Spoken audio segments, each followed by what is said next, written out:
Hey, B. Capital B. Okay. Hey, Sin. There's so many crazy ass things going on in society right now. And I think we need to talk about it.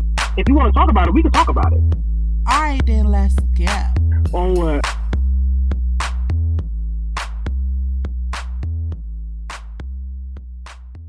On the family Zoom call yesterday, there were two arguments of which I feel that I'm caught in between the middle of. So on the one hand, like all of these corporations coming out saying we're closing for Juneteenth and donating funds and all of these types of things, that's progress. That's progress. And so we have to be open and willing to accept that progress. But on the other hand, it's also a hot thing to do.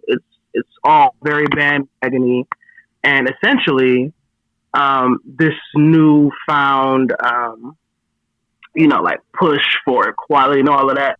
It's good business, basically. Like at the end of the day, it's good business, and so I despise that half of it. But it's like, okay, it's all so fake, but it is motion and momentum in the right direction. So I don't really know how to feel about it. Like I'm caught in the middle. We have to take the progress, but I hate it.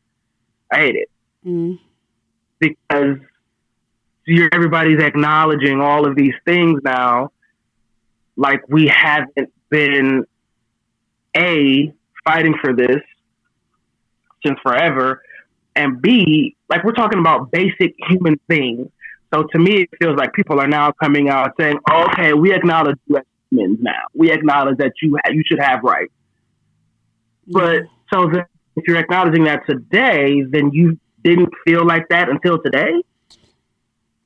Yeah. So I'm in the middle. I'm in the middle, and yeah, that's where I'm at. When you were younger, did you celebrate Juneteenth? No, but my dad has always celebrated Juneteenth. Here, there's been like a little festival that they do every Juneteenth, and my dad has always been. He always goes every single year, and he took me down there a couple of times with him.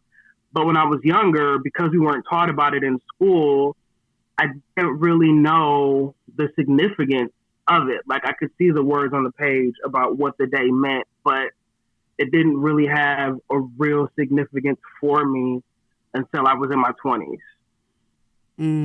Yeah, I mean, I I guess I could probably, say that I'm in the middle too. I do, however, appreciate that the younger generation is now finding out about Juneteenth because it's not taught in school, and at least I'm grateful that my parents taught me about Juneteenth and Kwanzaa growing up. But a lot of kids would not have that opportunity to be given the gift of our history had it not been for social media in this season. So I am grateful for that. But I could definitely understand how it feels bandwagony and people are just following a trend. So I do understand that. And so then it's like, okay, they're following this trend, but there are a lot of positive things coming out of that. So what do we do? Just pretty much just accept it and then just keep trying to go forward? Yeah, I think that's it, it's no other choice. I think we need to push forward regardless. Just like people who celebrated Juneteenth and all of the other previous years continue to push forward with the mission. Just like Black Lives Matter, the organization keeps getting put down and saying that they're not doing nonprofit work when they are. That term Black Lives Matter is just so invasive to white people. and still they don't let their work stop. So I don't think just because we're not okay with people just now recognizing, we still continue to push forth, because even though people are recognizing it now, hopefully next year it would be a continuation for years to come. You know what I mean?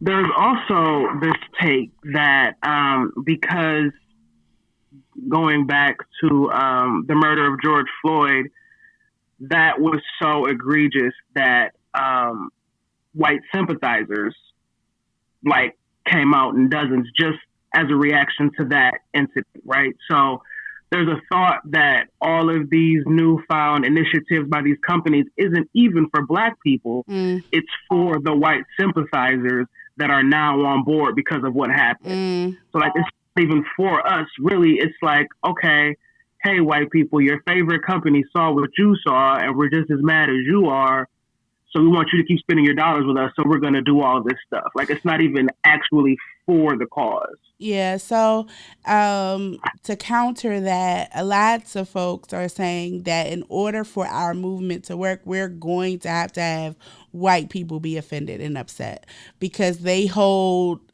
their white power so dearly that it's going to take them being upset and them standing by the movement in order for the movement to be successful. Um, and I would tend to agree with that, because if Karen gets upset, we see what happens when Karen gets upset. But if Mhm. Karen is upset about racial injustice in America, it seems to work more with the, be more appeasing to mass media, to the stakeholders, to the legislators, when white folks are upset. So maybe they do need to be upset. Maybe they do need to be also be sick and tired, for us to garner some sort of change. Yeah, yeah, I agree. Because we are, and we have been, doing our movement for years. And now actual legislation to say, now that white people are enraged, actual legislation is getting put on the books. And police departments are actually being defunded. So like now that white people are uncomfortable with what they saw, actual change is happening.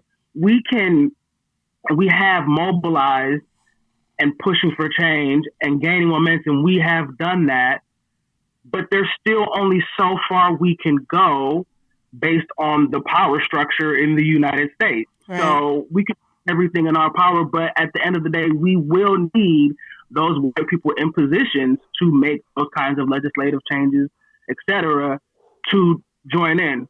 So yeah, I agree with you. We also need to be in executive positions, and we also need to run for office, and we also need to take back our dollars. We need to monopolize so that they can lose power. I guess that's really what the fear is: the loss of white power. On what?